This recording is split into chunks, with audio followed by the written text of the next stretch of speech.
तस्वीरें इस वक्त हम आपको विधानसभा से दिखा रहे हैं। देखिए, एक और बड़ा मसला आज गूंजने वाला है। बिल्कुल आउटसोर्स को लेकर चर्चा फिर की जाएगी। विपक्ष की ओर से आज इस पर चर्चा मांगी गई है। भाजपा विधायक रणधीर शर्मा इस वक्त हमारे साथ मौजूद हैं। सर, स्वागत है आपका दिव्य हिमाचल में। हालांकि सर देखिए, बजट सेशन में भी आपने आउटसोर्स को लेकर बड़ा मुद्दा उठाया था। अभी कोविड-19 स्टाफ की बात करें तो दर बदर की ठोकरें खा रहे हैं, क्योंकि एक्सटेंशन के साथ साथ इन्हें रिलीविंग ऑर्डर्स भी जारी कर दिए गए हैं। तो फिलहाल चर्चा आपने फिर मांगी है बिल्कुल इसी मसले को लेकर, क्या कुछ कहेंगे? निश्चित रूप से आज हमने नियम 67 के अंतर्गत काम रोको प्रस्ताव लगाकर जो इस सरकार ने हिमाचल प्रदेश के हजारों आउटसोर्स कर्मचारियों को हटाया है, उस मुद्दे पर चर्चा चाहिए है। क्योंकि देखिए, ये सरकार जो युवाओं को रोजगार देने की गारंटी देकर सत्ता में आई है और सत्ता में आकर रोजगार देने की बजाय जो आउटसोर्स पर लगे कर्मचारी थे उनको हटाया जा रहा है। पहले जल शक्ति विभाग के हजारों कर्मचारियों को हटाया गया और अब स्वास्थ्य विभाग के कर्मचारियों को भी हटाने की प्रक्रिया चल रही है। और हद तो तब होगी जब जो कोरोना काल में कोरोना मैनेजमेंट के लिए हमने कर्मचारी आउटसोर्स पे रखे थे उनको भी अब हटाने के नोटिस दे दिए।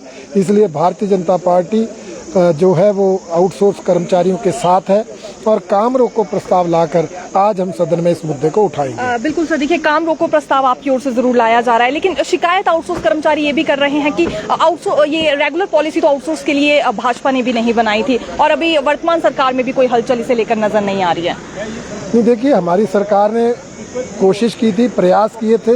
ये ठीक है कि जब तक सत्ता में थे तब तक वो पॉलिसी आ नहीं पाई, परंतु उनको हटाना जो है वो दुर्भाग्यपूर्ण है।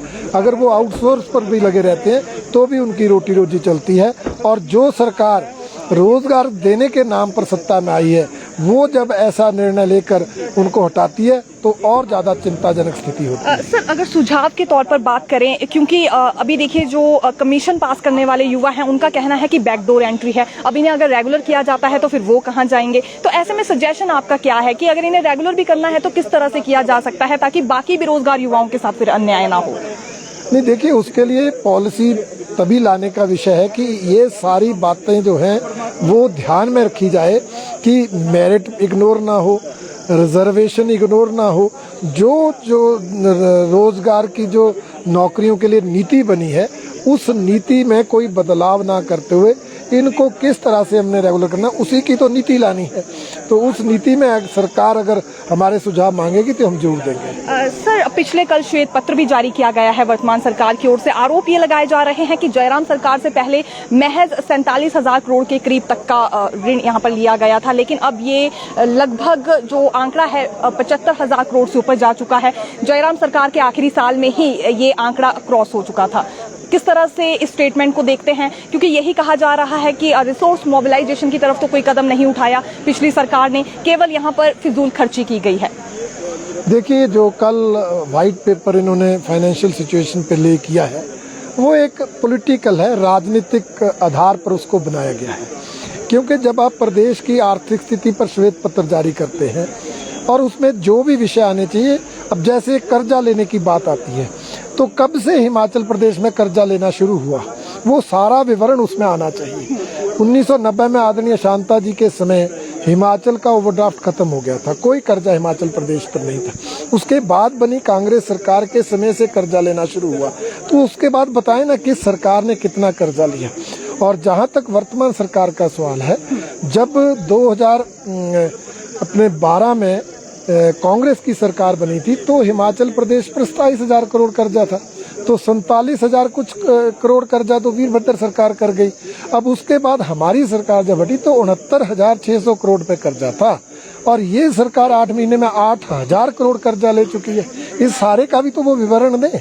इसलिए सिर्फ पिन पॉइंट करके पिछली सरकार को दोषी ठहराना इनके राजनीतिक मंसूबे हैं जिनको पूरा करने के लिए कर रहे हैं।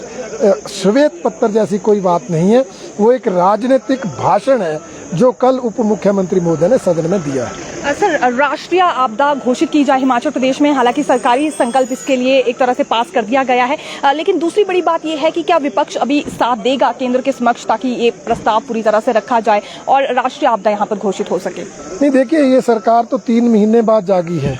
हम तो डे फर्स्ट से हमारे नेता केंद्रीय मंत्रियों से मिल रहे हैं, गृह मंत्री जी से, प्रधानमंत्री जी से, कि वो जितनी ज़्यादा आर्थिक सहायता हिमाचल प्रदेश को कर सकते हैं करें, और केंद्र सरकार कर भी रहा है। आज तक लगभग 862 करोड़ रुपए की आर्थिक सहायता हो चुकी है। 6551 मकान जो है वो दिए जा चुके हैं, और इसके अलावा नेशनल हाईवे 4 लेन की रिपेयर केंद्र सरकार कर रही है। परंतु प्रदेश सरकार द्वारा एक धन्यवाद तक ना करना ये दुर्भाग्यपूर्ण है। ये ठीक है, मदद अभी और भी होनी चाहिए, हम भी बात करेंगे, परंतु उसके लिए प्रदेश सरकार को भी एस्टीमेट्स भेजने हैं, अपना जो मेमोरेंडम है वो प्रॉपर करके भेजना है, उसके अनुसार मदद और होगी। उसके लिए राष्ट्रीय आपदा घोषित करना ही आवश्यक नहीं है। इस पर सरकार क्यों अड़ी है, ये मेरी समझ से परे है। फिलहाल सर, क्योंकि हर चुनाव क्षेत्र में ही बड़ा नुकसान हुआ है, आपके विधानसभा क्षेत्र में कितना नुकसान हुआ है? फिलहाल कितने लोग अभी ऐसे हैं जो प्रभावित हुए हैं और कैसे उन तक अभी तक मदद पहुंचाई गई है? देखिए, हमारे विधानसभा क्षेत्र में लगभग 5 परिवार ऐसे हैं जिनके घर पूरी तरह से नष्ट हुए, और 5-6 ही परिवार ऐसे हैं जिनके घर खतरे में आ गए और उनको भी इवैक्यूएट करवाना पड़ा। 10-12 परिवारों को हमने नम्होर के पास जो स्टेडियम है, उस स्टेडियम में कुछ कमरे बने हैं, आवास सुविधा वहाँ पर है, वहाँ पर उनको ठहराया है, खाने पीने की व्यवस्था वहाँ पर की है। और इसके अलावा हमारे विधानसभा क्षेत्र में अधिकतर जो नुकसान हुआ है वो डंगे गिरने से हुआ है, मकानों को थोड़े खतरे बढ़ गए हैं, या आंशिक रूप से हमारे लोगों के मकान क्षतिग्रस्त हुए हैं, और इसी तरह से कुछ कच्चे मकान गिरे हैं, और थोड़ा बहुत जो कह सकते हैं पशुशालाएं वगैरह गिर के कुछ जो है पशु मरे हैं। इतना ही नुकसान हमारे विधानसभा क्षेत्र में हुआ। ठीक है सर, अंतिम सवाल, हालांकि पिछले कल भी ये सवाल लगाया गया था बेरोजगार युवाओं को लेकर जिनके रिजल्ट अभी तक घोषित नहीं किए गए हैं, क्या फिर से ये मसला उठाया जाएगा सदन में, क्योंकि रिजल्ट तो अभी भी घोषित नहीं हुआ है? और एक ही बात बार बार वर्तमान सरकार की ओर से कही जा रही है कि विजिलेंस जांच जरूरी है, क्योंकि आने वाले समय में परेशानियां खड़ी होंगी अगर ये बड़ा बल्क पाया जाता है, पेपर बेचने वाला भी और खरीदने वाला भी। नहीं, देखिए, ये अलग अलग मुद्दे हैं, परंतु इस प्रदेश सरकार ने इनको उलझा कर रख दिया है। अगर कोई गड़बड़ी हुई है, कोई गलत हुआ है, चाहे वो पेपर लीक का मामला हो, तो उसमें जांच आवश्यक है, जांच की जाए, दोषियों पर कार्रवाई की जाए। परंतु जो नौजवान है जिन्होंने टेस्ट दिए हैं, जिनका कोई कसूर नहीं है और जो पेपर भी लीक नहीं हुए, उनके तो परिणाम आने चाहिए। आगे तो भर्तियों का प्रोसेस चलना चाहिए। 9 महीने में ना जांच हो रही है, ना भर्तियां हो रही है, ये किसको मूर्ख बना रहे हैं हमें समझ नहीं आता।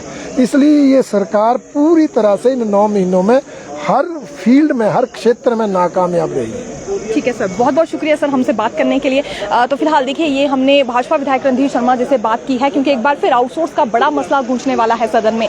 देखिए, पिछली बार भी जब ये मसला उठाया गया था तो काफी तीखी नोकझोंक हमें दोनों पक्षों के बीच देखने के लिए मिली थी, विपक्ष और सत्ता पक्ष के बीच। आज काम रोको प्रस्ताव लाया जा रहा है विपक्ष की ओर से इसी आउटसोर्स के मसले को लेकर, क्योंकि अभी हाल ही में कोविड-19 स्टाफ के कुछ एक कर्मचारी पहुंचे थे विधानसभा का घेराव करने के लिए। हालांकि यहाँ चौड़ा मैदान में ही उन्होंने बड़ी रैली निकाली थी। 1900 के करीब उनकी संख्या है, बाहर का रास्ता उन्हें दिखाया जा रहा है और रिलीविंग ऑर्डर साथ में जारी कर दिए गए हैं। ये पहली मर्तबा ऐसा देखने में आया है कि जब एक्सटेंशन प्रदान किया गया हो, लेकिन एक्सटेंशन के साथ साथ ही टर्मिनेशन ऑर्डर्स भी दे दिए गए हो। फिलहाल आज जो ये मसला गूंजने वाला है आउटसोर्स को लेकर, इसके बाद कितना प्रभाव पड़ता है और क्या इनके लिए कोई रेगुलर पॉलिसी बनाई जाएगी, फिलहाल ये हमें देखना होगा। उससे बड़ी बात यह है कि आज देखिए, भांग की खेती को लेकर भी चर्चा होने वाली है और ये राजस्व मंत्री जगत सिंह नेगी की ओर से प्रस्ताव रखा जाएगा। हालांकि वो बताएंगे कि कौन कौन से क्षेत्र ऐसे हैं जहां पर भांग की खेती को वैध करार दिया जा सकता है। विपक्ष के कुछ नेता इसके विरोध में भी नजर आ रहे हैं, हालांकि कुछ की ओर से इसमें समर्थन भी किया जा रहा है। मेडिसिन के लिए या फिर इंडस्ट्रियल एरिया के लिए कैसे यहां पर भांग की खेती का प्रयोग किया जा सकता है, इस पर आज चर्चा होने वाली है। तो देखिए, ये 2 बड़े मसले रहेंगे। साथ ही साथ आपको ये भी बता देते हैं कि नियम 61 के अंतर्गत और नियम 130 के अंतर्गत भी आज चर्चा होने जा रही है। लेकिन जो काम रोको प्रस्ताव विपक्ष की ओर से लाया जाएगा, अब लाजमी सी बात है उसमें तीखी नोकझोंक होगी और फिर वॉकआउट जैसी संभावनाएं भी बन जाती हैं। लेकिन आउटसोर्स कर्मचारी जिनकी तादाद लगभग 40,000 से ज्यादा है, आज उन्हें लेकर यहां पर मसला गूंजने वाला है, ये बड़ी बात है। रेगुलर पॉलिसी को लेकर बात करें तो देखिए, जब जयराम सरकार थी तो एक मसौदा इनके लिए जरूर तैयार किया गया था, एक स्ट्रक्चर पॉलिसी पर जरूर तैयार हुआ था, लेकिन ये पॉलिसी फिर फाइनल नहीं हो पाई। दूसरी बड़ी बात हम करना चाहेंगे, वर्तमान सरकार की तो आश्वासन इन्हें जरूर दिए जा रहे हैं, लेकिन पॉलिसी को लेकर कोई भी हलचल अधिकारियों के बीच, सरकार के बीच होती हुई नजर नहीं आ रही है। तो फिलहाल के लिए यही जानकारी हम आपको सदन से संबंधित देना चाहेंगे। साथ ही साथ आपको यहाँ की तस्वीरें भी दिखाएंगे। से उन्होंने कोई सामान लिया। और देखिए मंत्रियों के और विधायकों के आने जाने का सिलसिला जारी है। आज के बड़े मसले पर हम चर्चा कर चुके हैं भाजपा विधायक से, क्योंकि इन्हीं की ओर से ये प्रस्ताव लाया जा रहा है। बजट सेशन के दौरान भी इन्हीं की ओर से ये मसला उठाया गया था और उस वक्त भी देखिए ये बात जरूर कही गई थी, एक तरह से स्टेटमेंट सीएम सुखविंदर सिंह सुक्खू की ओर से सामने आई थी कि पॉलिसी तैयार होगी आउटसोर्स के लिए। अब आज किस तरह का आश्वासन दिया जाता है ये हम देखेंगे, क्योंकि रोजाना हम यहाँ से आपको बिल्कुल लाइव अपडेट देते हैं ताकि जानकारी दे सके कि सदन में कौन से मसले गूंजने वाले हैं। तो आज ये दिन आउटसोर्स कर्मचारियों के लिए रहने वाला है। साथ ही साथ भांग की खेती को लेकर भी देखिए आज चर्चा होने वाली है। कौन कौन से क्षेत्रों में वैध करार दी जा सकती है, इस पर आज बिल्कुल चर्चा भी होगी और तीखी नोकझोंक भी देखने के लिए मिल सकती है, क्योंकि विपक्ष के भी ऐसे कुछ एक विधायक हैं जो कि इसके समर्थन में नहीं है। तो हो सकता है कि उनकी ओर से इसमें कोई भी सहमति ना जताई जाए, लेकिन उससे पहले ही शुरुआत में ही ये जो काम रोको प्रस्ताव लाया जाएगा आउटसोर्स के मसले पर, इसका कितना प्रभाव इस बार वर्तमान सरकार पर पड़ता है ये हमें जरूर देखना होगा। विभिन्न विभागों में क्योंकि आउटसोर्स कर्मचारी लगे हैं और लगातार इसी इंतजार में है कि कब इन्हें रेगुलर किया जाएगा। अब देखिए कोविड-19 स्टाफ लगभग इनकी संख्या 1900 के करीब है। 3 दिन पहले ही ये चौड़ा मैदान पहुंचे थे, बड़ी रैली इन्होंने निकाली और कारण बड़ा ये था कि इस बार एक्सटेंशन के साथ साथ रिलीविंग ऑर्डर्स इनके लिए जारी कर दिए गए हैं।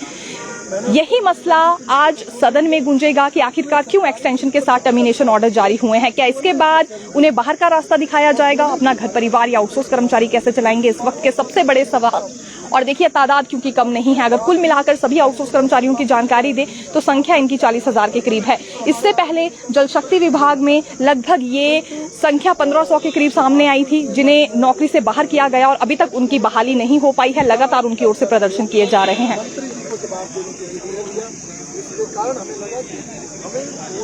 तो देखिए फिलहाल ये जानकारी हम आपके लिए लेकर आए थे और तस्वीरें भी हम आपको यहां से दिखा रहे हैं। फिर मिलेंगे नई अपडेट के साथ। देखते रहिए दिव्य हिमाचल टीवी। धन्यवाद।